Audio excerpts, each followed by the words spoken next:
Hey everyone, and welcome to this week's episode of Ask Shane Anything. I'm Shane Satterfield, the founder of Sifted, and this show is a reward for those of you who pledge at $7 or more per month. However, everybody gets to watch the show. It is a Q&A, and you guys do a great job of asking questions. Now, one advantage of pledging at that $7 or more per month at patreon.com/sifted is that your questions get priority in the queue. And we have a ton of questions in the queue right now. If you head to sifted.net, there's a link in the header that you can click to go and ask questions. You better bring your A game because the questions are good. Let's get straight to them. Our first question comes from Jaylyn. What do you think the outcome will be from your sister letting your 11-year-old nephew play violent video games? Okay, so you may be wondering what Jaylyn's talking about. In a recent episode of Game Face, I mentioned how my sister came to visit me here in Los Angeles. She was here for like 12 days or something like that, and she brought along my 11-year-old nephew, and they stayed here at our place for a couple weeks, and I really got to hang out with them and get to know them, and it was amazing. I had a great time. It was great to hang out with my sister again, really good to get to know my nephew, but one of the things that I mentioned about their visit was that there was a couple times where she went out with my wife to do some things and left my nephew here with me while I was working. And while I was working, she basically just told him, like, just play Shane's video games while I'm gone, and that turned out to be like an all-day thing. And I started observing him playing games, and first of all, he gravitated towards the most violent games that I had in my libraries. It was very interesting to see how the thumbnails had the power over him. Just what the thumbnail of the game was would attract him to it. For example, I mentioned that he played Atomic Heart. Not a very popular game. He probably had never even heard of it, but the thumbnail for the game looked like something he probably shouldn't be playing. And I had asked her, how does she feel about him playing violent games? And she's like, I just let him play because, and this is what a lot of parents say, because all his friends are doing it. I heard all the typical excuses that parents use when they let their kids play games that they probably shouldn't be playing, or at least games that their kids do not meet the ESRB requirements for. I talked about how it was disturbing because he wasn't just playing violent games. He was being twisted playing the games. Like in Atomic Heart, every enemy he killed, he would dismember all 4 limbs off of, then chop the head off, and he just never got tired of doing it. Every enemy. He'd kill the enemy, he'd dismember the enemy, and then he'd chop off the head, and he'd stare at the blood coming out of it. To me, it was disturbing. I don't have kids. I've said this a million times. I try not to tell people how to be parents because I don't have a kid. So it's not fair for me to judge parents, I don't believe. So I try to stay out of it, but you asked me this question, and I did bring it up beforehand. What do I think is going to happen to him? I think he'll be okay. As I said when I talked about it, if we got him away from the games, he wasn't like a violent kid or erratic or anything like that. He's a good kid. And he seemed to have a lot of the same interests other kids have. So I don't think that it'll have a long-term impact on him. At least I hope that it doesn't. Now, he is 11, and one thing I picked up on is he is very impressionable. I would say like a turn of phrase or some saying that I learned from my dad or whatever. An hour later, he would repeat it. And a lot of times he'd use it in the wrong context. He didn't know what he was saying. It's just, you could just see how he absorbed things and then they instantly came out in who he was. And that's what made me nervous, was seeing how he was playing these games. He told me his favorite franchise was Grand Theft Auto. Like the last Grand Theft Auto came out a year after he was born, so I found that to be a little weird. And my guess is all his friends, that's just what they say, because they know that GTA is supposed to be this violent game that they're not supposed to be playing, and it's like for street cred and things like that. I also had some people say to me, well, Shane, you've mentioned that you watched crazy horror movies when you were a kid, and that is absolutely true. However, those horror movies were from like the late 70s and early 80s. Have you watched any of those? Like, the blood is like ketchup. The effects look corny. It's like, it was almost like a joke to us. Like, we laughed at those movies when we watched them. And like, there was a movie called 10,000 Maniacs, and we would laugh at these movies. Like, we didn't find them scary or gross or anything like that. The movies were very tame compared to the games that are out today, and especially compared to the movies out today. And I know that because I watched them as an adult. And so that, I mean, Terrifier, that movie franchise compared to what we were watching, come on. There's no comparison there. So I do kind of understand that point, but ultimately it doesn't really hit home for me. So I do think he'll be okay. And the reason I think he'll be okay is because he has an awesome mom. And I didn't really talk to her about the gaming stuff that much. Like when I asked her like what games they played, she kind of was like, she answered with like a questioning tone, like wanting me to give my feedback. And I just told her like, I think the ESRB ratings are there for a reason. And I'm like, look, you're the parent, and I told her this like 20 times during the week. I'm not going to tell you how to raise your kid because I haven't raised kids. And so I just told her, like, I think the ESRB ratings are there for a reason. I'm not alone. There's a reason that the ESRB ratings exist.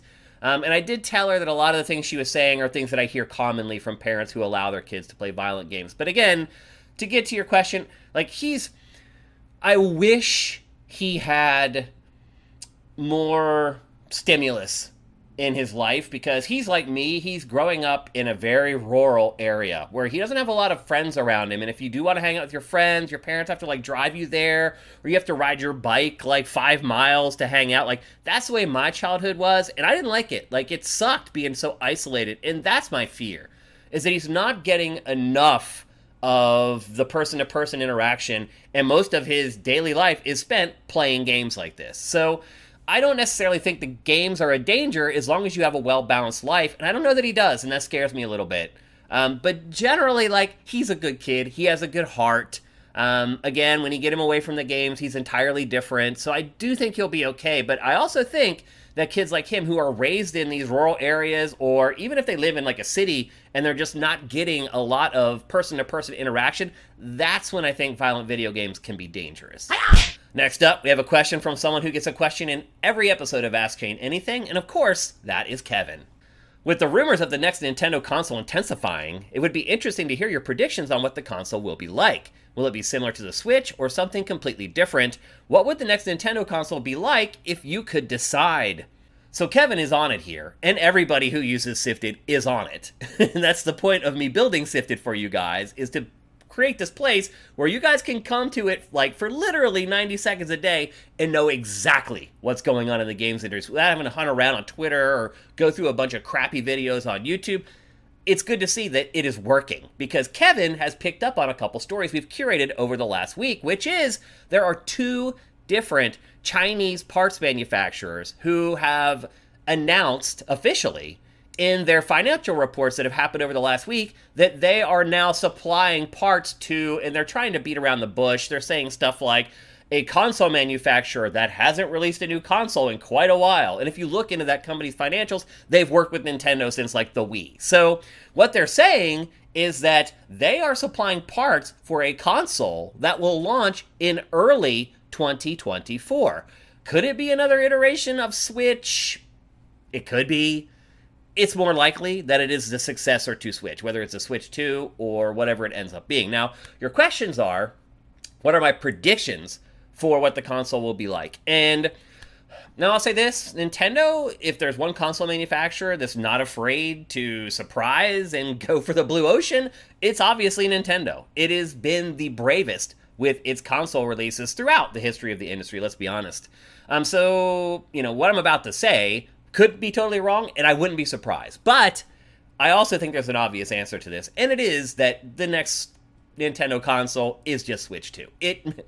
It makes all the financial sense in the world for Nintendo to continue down the path that it's been on, which is having a console that is both a console, but also can be taken on the go as a handheld. And so with the money that Nintendo has made and the install base of Switch, which just destroys most of Nintendo's recent consoles, minus the Wii, which I think we can all agree is kind of an anomaly, because it sold a ton of consoles, but the software didn't sell very well for it.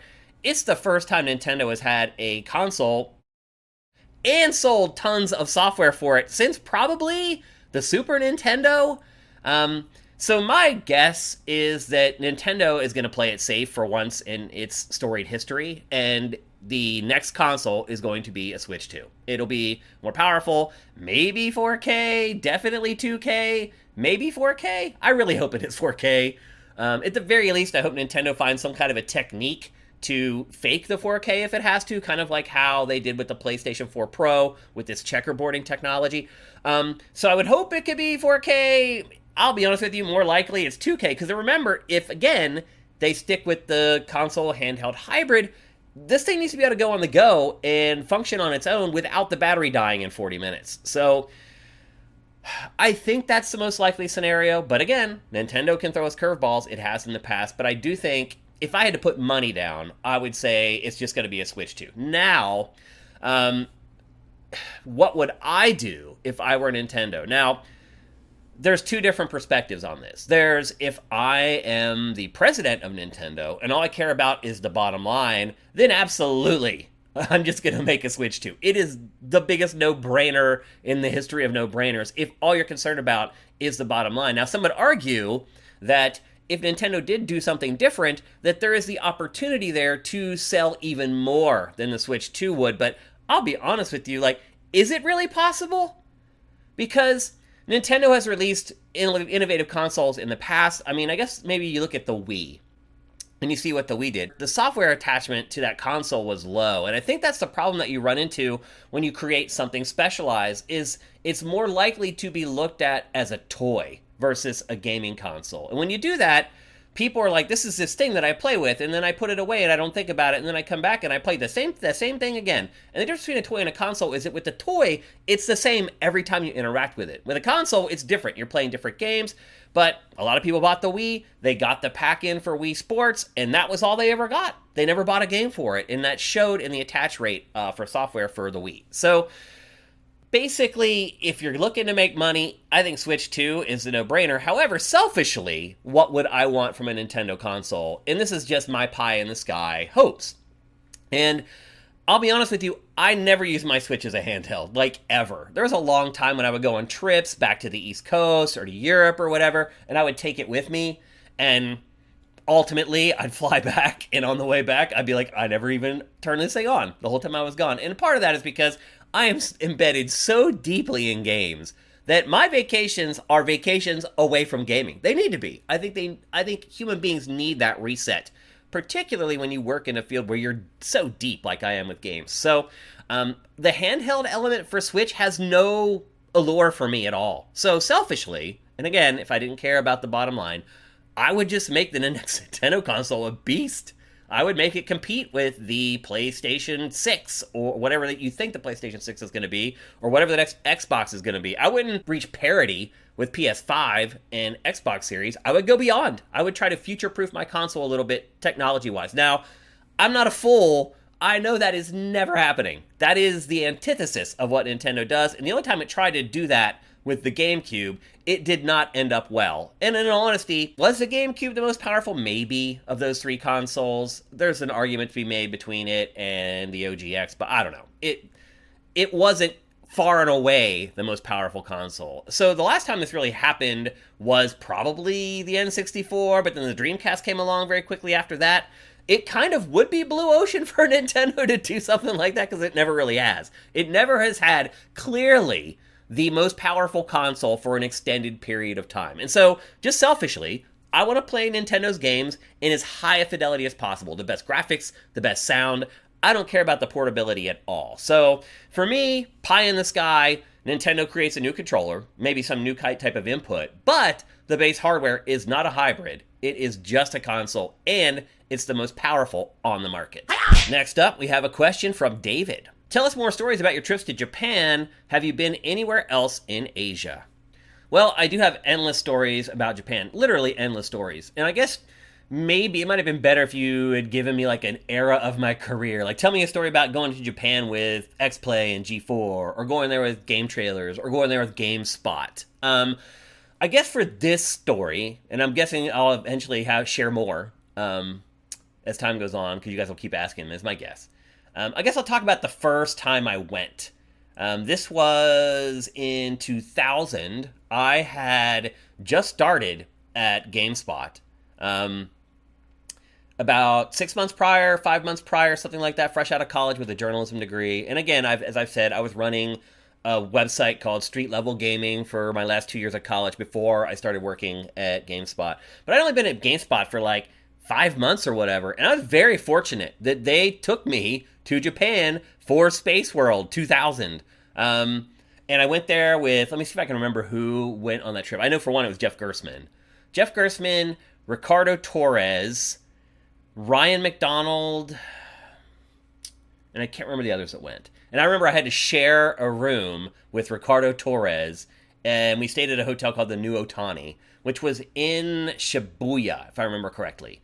And so first I just want to give props to Jeff Gersman, because he showed me the ropes in Japan. Not just while we were there, but before we went. Just talking to me about what it's like, what to expect, how the workload's going to work, all that kind of stuff. He prepared me for all of that. And I will be forever grateful to Jeff Gersman for that. He really showed me the ropes of Japan. And Ricardo wasn't bad either. He had a lot of contacts at Sega at the time.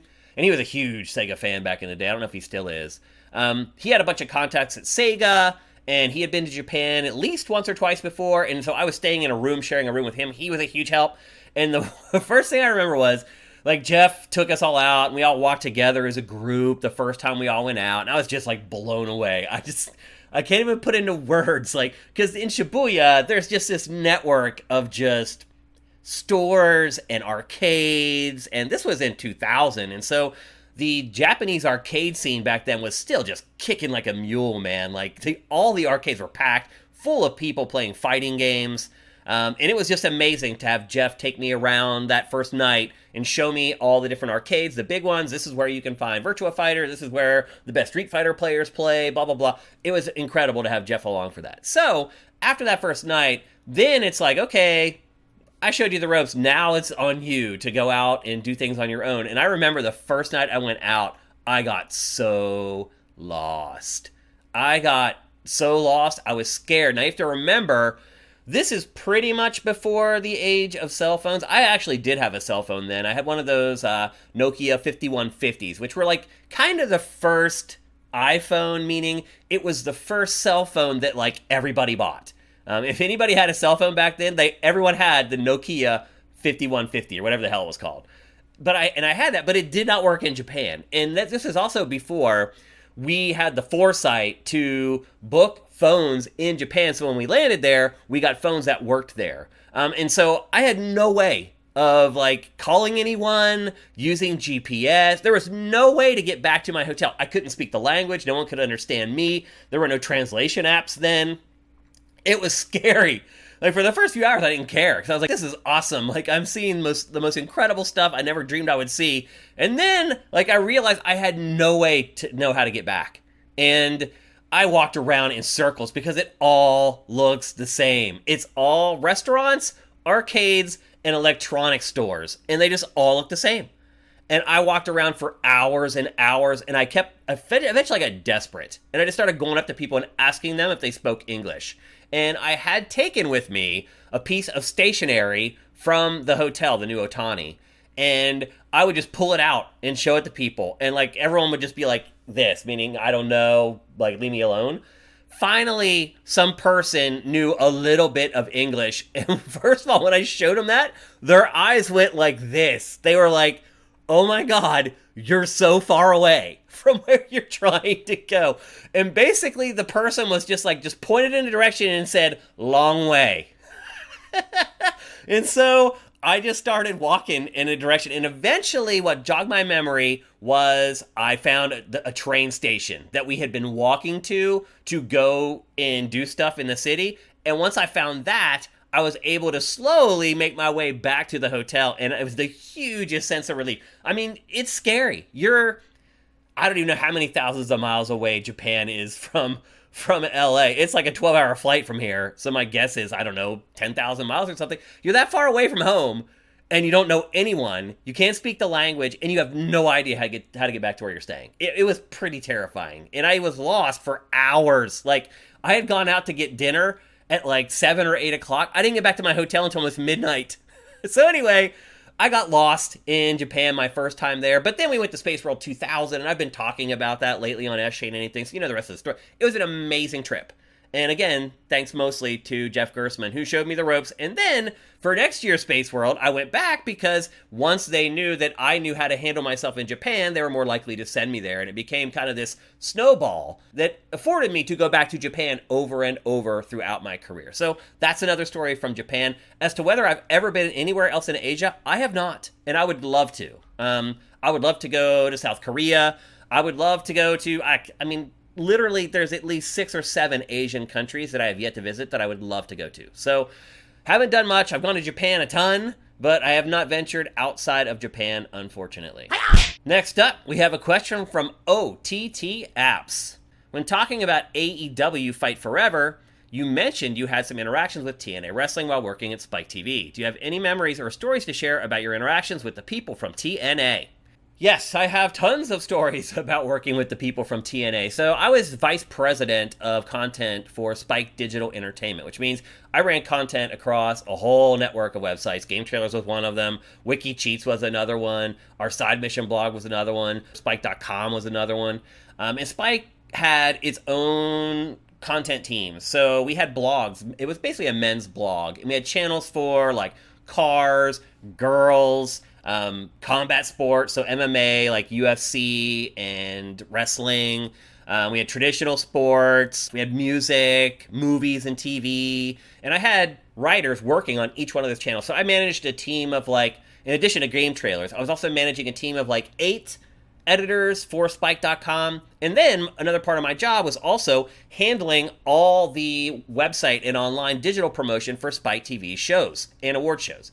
So I had a weekly channel meeting where I sat with all the brass from Spike TV and talked about how we were going to promote the latest show that's coming up or whatever. And obviously, TNA was one of those shows, and that was weekly. A lot of the shows that Spike TV would launch, we'd put together a big plan, we'd execute it, and then the show would go away for 9 months while they worked on the next season, and then the next season would roll in. But TNA was pretty much year-round, and so I had to keep up with what was going on in TNA 365 versus other shows where I didn't have to do it quite as much. So, yes, I was heavily involved with TNA, although I had somebody on my team who worked in New York who was dedicated 100% to TNA.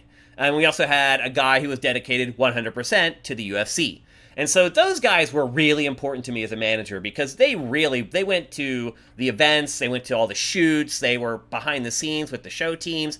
They were kind of my liaison between me and more TNA than UFC. UFC stuff, Spike kind of mandated that I be involved in pretty much all of it because UFC was an important partner for Spike, and they didn't want the people working for me to handle a lot of that stuff. They wanted me on the meetings with Dana White and the leads at UFC, whereas with TNA, they let my middleman handle it a little bit more. And the big reason why is because the TNA people were awesome. They were great people, just incredibly humble, very hardworking.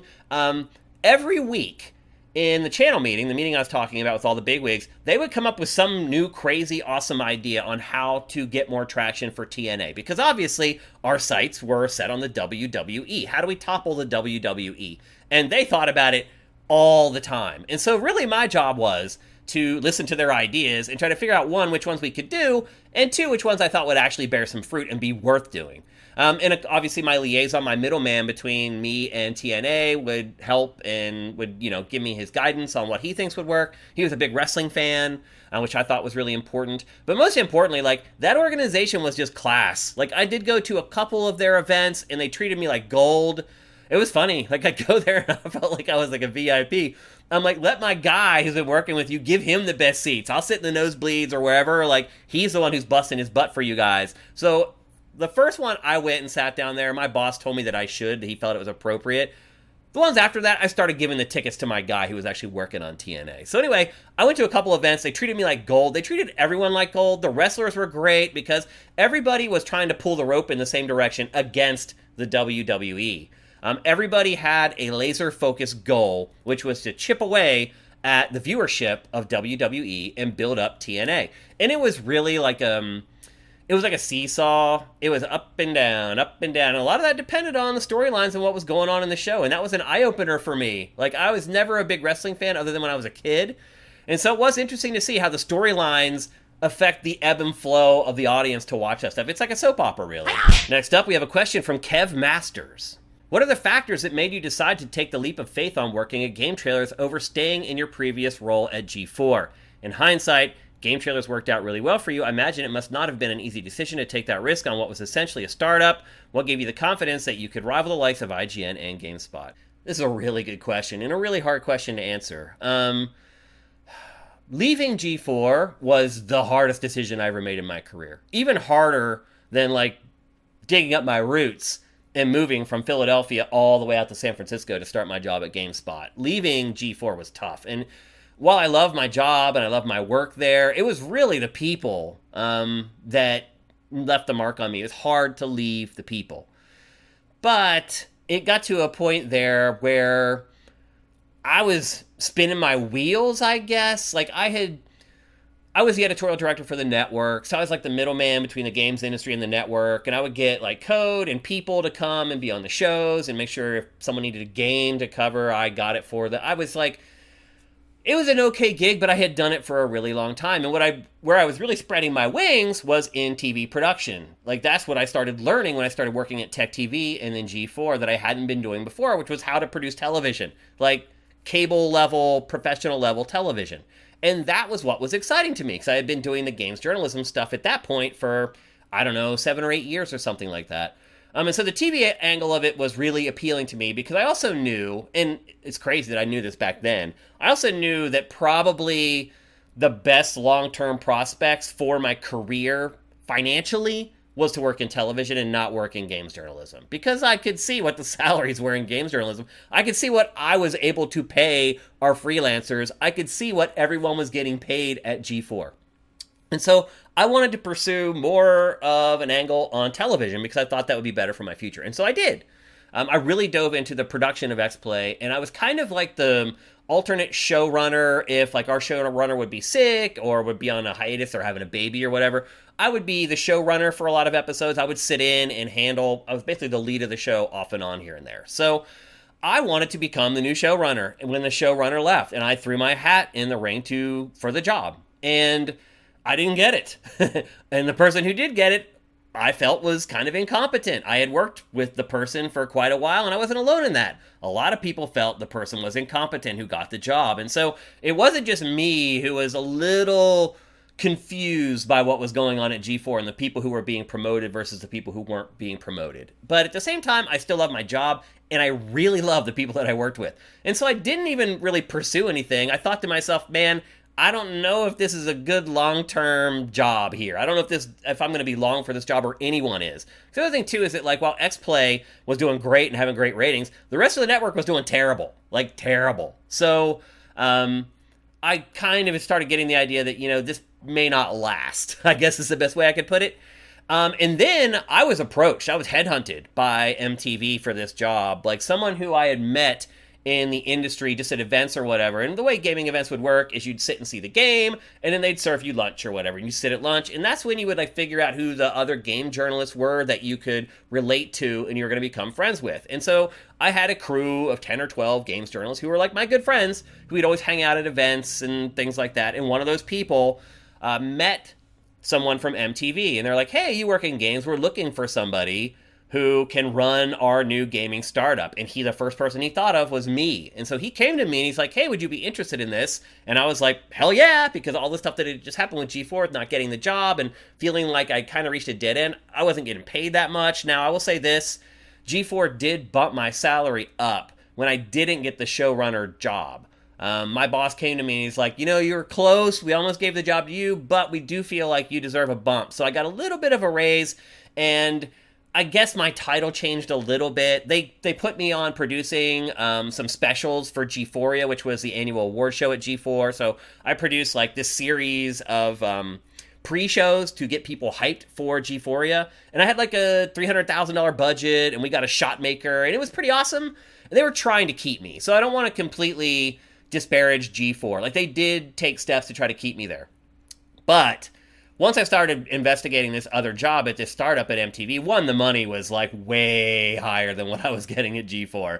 And like, I know most people say, and I'll say this too, like, just don't follow money because, generally that's the road to doom. in this case, like, I got such a good vibe from the people that I was talking with. And to be fair, I wasn't really talking to people like Brandon Jones, the people who actually founded GameTrailers. I was talking to John Slusser, the guy who funded GameTrailers. And I got a really good vibe from him. I mean, we hit it off really well. And so that part of it was good. The money was amazing. And I'm like, man, this is really hard to turn down. And so I started getting a little demanding and being like, look, if I take this job, I want X, Y, Z to happen. And John was like, done, no problem. And he had promised me, like, okay, this is your starting salary, which was way higher than what I was getting at G4. But also, if you satisfactorily perform in the first 6 months at the job, we'll give you a big bump right away. And I was like, man, that's just too good to turn down. And I was like, if it doesn't work out, I can get another job somewhere. At that point in the industry, like, everybody knew me, and I think people knew that I took things very seriously and did good work. And I wasn't in fear of finding another job like I might be now because I'm old and there's a lot of ageism in our industry. Back then I was young and ageism wouldn't affect me. So I was like, if it doesn't work out, I'll just quit and I'll find another job somewhere else. I really wasn't scared about it at all. And so that's why I went to GameTrailers. And once I got there, everything John Slusser had told me was true. At 6 months, the place was blowing up. I did get that bump in pay. He kept promoting me, kept improving my pay. Eventually, he's the one who promoted me to vice president over all the stuff at Spike Digital Entertainment. So, yeah, I did make the right move, but it could have been totally wrong. For example, the first day I went to work, I was like, I had already earned, not an office at G4, but I was on the verge of getting an office at G4 before I left. And I had mentioned this to him, and this is kind of petty, honestly. And I had mentioned it to John. You know, they promoted me, they gave me a bump, and they're about to give me an office. And I was like, well, I have an office here? And he's like, oh, absolutely you will. You'll have whatever you want. I said, just ask for anything and I'll give it to you. And so the first day I show up for work, I'm like, okay, where's my office? And he just pointed to a table pushed up against a wall. And I was like, I have to have, like, really important conversations with publishers that everybody can't hear. So how does that work? And he's like, well, for the time being, you're going to have to go into the conference room. And so I did that for like 2 or 3 months. And then GameTrailers blew up so big that they just put us in a whole new area of the building where there were tons of offices, and I got my office. So, and then the rest is history. GameTrailers blew up, blah, blah, blah, and then YouTube killed it, and blah, blah, blah. So anyway, that's why I made the decision to go over to GameTrailers. It was a good decision ultimately. I ended up making a lot more money there than I would have made if I had stayed at G4. However, you know, still, I would see the G4 folks out at events, and it would make me a little sad. Like, I miss working with those people. I had to build a whole staff from scratch. I did take a couple people from G4, but it just hurt because they were just good friends. Like, you know, we hung out all the time outside of work. Like, every night almost. We would go to a bar or go get dinner or whatever together. So we were kind of like a family. It was hard to leave. And I think generally in anything like this, it's always the people that leave the lasting mark and make these decisions the most difficult. All right, bonus question. We're going to give you 6 questions for this episode of Ask Shane Anything, and this one comes from Commander Fett. What's your opinion on accessibility in games? I have an autistic son, and he's been able to play a lot more games than he normally would be able to without those features. Do you think that it should be an industry standard and a game shouldn't be released if it doesn't have at least some basic accessibility features? I feel like this is similar to subtitles or descriptions in film. Is this an area where you think the government should regulate or the video games industry to regulate? Well, the first thing I'm going to say is the industry should always regulate first. And that's what any smart industry does. It takes care of the problem before the problem bubbles up to the government. So once the government gets involved, like, things get dicey. And so the best way to do it always, no matter the industry, is to find the issues yourself and fix them yourself before government intervention is required. Now, to the rest of your question, first of all, it's awesome to hear that your autistic son can play more games. That is great. I hope it's helping him develop and helping him in any way. So that's awesome.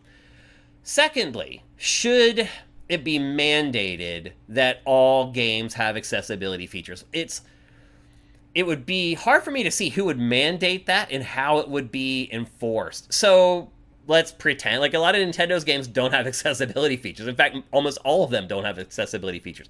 Who tells Nintendo that it can't release the game because it doesn't have the accessibility feature? The ESRB doesn't have that right. The ESA doesn't have that right. So it would have to be a self-policing thing, almost something that the ESA puts out there as a spirit of the industry thing. We hope that you would join us in this endeavor. That's the messaging I think that you would use to try to get publishers on board to do it. Do I wish that it was a mandate? Yes, absolutely.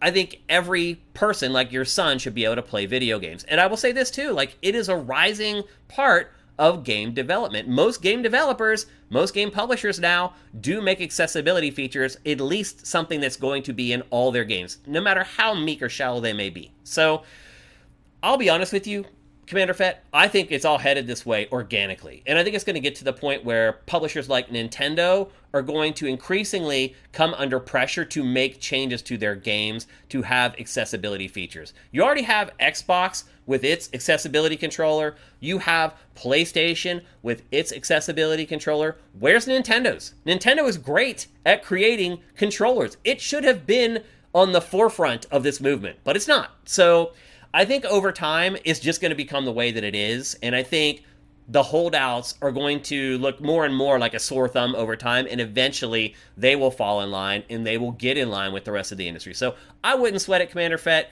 I think eventually your son is going to be able to play just about any video game that he wants to. All right, that's it for this week's episode of Ask Shane Anything. Once again, thanks for all the awesome questions. You guys knocked it out of the park once again. If you're interested in getting involved, head to sifted.net. There's a link right up in the header there that you can click. Go right to our forums and ask us a question. Again, I'll answer questions about anything, so don't be shy. Now, I will say this, if you're pledging at the $7 or more per month tier, which is the Ask Shane tier, your questions are more likely to appear in the show. However, everyone gets to watch the show, and we will consider everyone's questions. So thanks again for all your support. We love all our patrons. Love you guys very much. I hope you have a great weekend, and we'll see you for Game Face on Tuesday.